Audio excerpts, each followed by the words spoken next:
talked early in the week about, everybody needs to focus on what they need to do to play better, to get better, and to focus on what they had to do that day, that time, and that course of the week to prepare for the game so that we could focus on playing better and improving fundamental execution, which is really what leads to better execution. Poor fundamental technique usually leads to poor outcomes. And, this is a very, very good team that we're playing.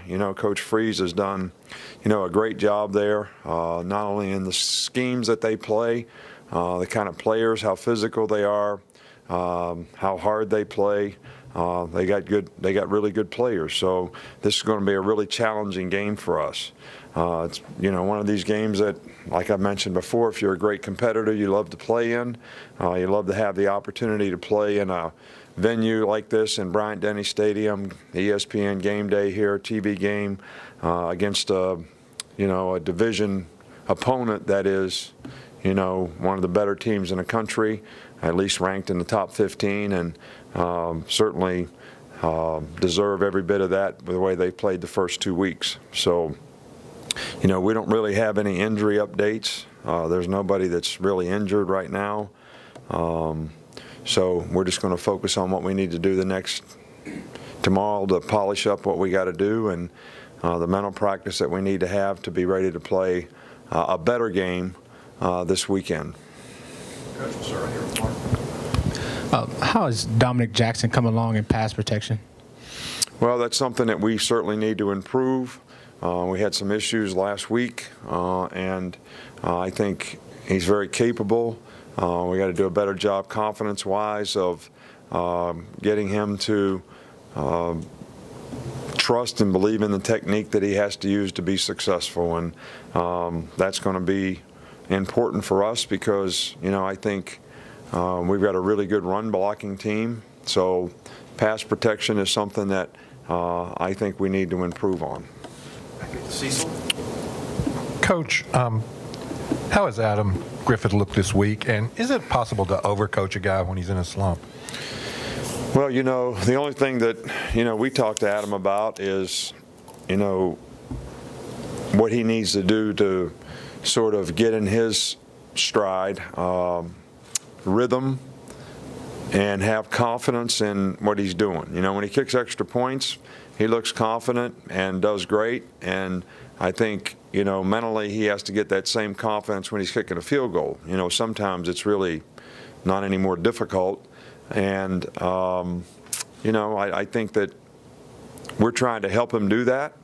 I think he really understands what he has to do, like a guy that's a good golfer understands what he has to do it correctly. I think it's being able to go out there and duplicate that with confidence that's the most important thing.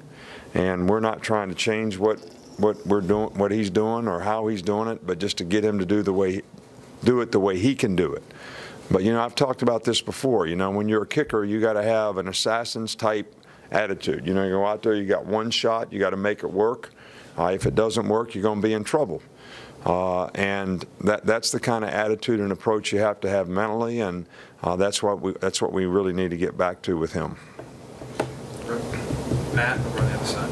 Nick, what have you seen from their defensive line, their defensive front, in particular their defensive line, and what are some of the challenges that those guys pose? Well, they're really good, very active players, very athletic players. The one player that they lost was very, very quick.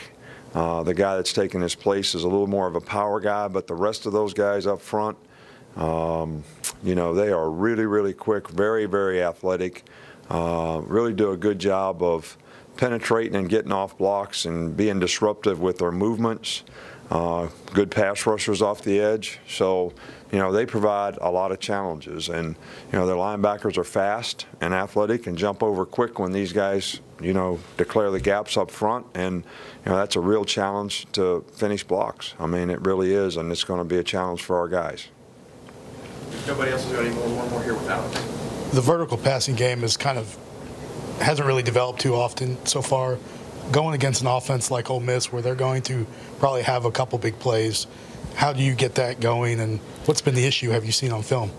Well, the number one thing we need to do is I don't think we've tried to do a lot of vertical passing game. I mean, we've taken a couple shots, but really not what I call vertical passing game, where you're trying to attack the middle of the field and really get down the field. We haven't done that a whole lot. And when we have, you know, the quarterbacks haven't had a chance to. It's only been a few times. It just hadn't been there. So, you know, I think the object is not to allow Ole Miss to get all the big plays they've been having. I think that's a real key to the game for the defense, and not just assume that, you know, we got to make those kind of plays on offense to win the game. It's always nice when you make explosive plays. I think, you know, taking care of the ball and making explosive plays will have a lot to do with the outcome of this game. So it's important for us not to give them a bunch and for us to get some. But they can come in a lot of different ways. You know, they can be big play runs. They can be, you know, short passes that turn into long runs. There's a lot of different ways that you can make explosive plays. It doesn't have to all be in the vertical passing game. Thanks, Coach. All right, thank you.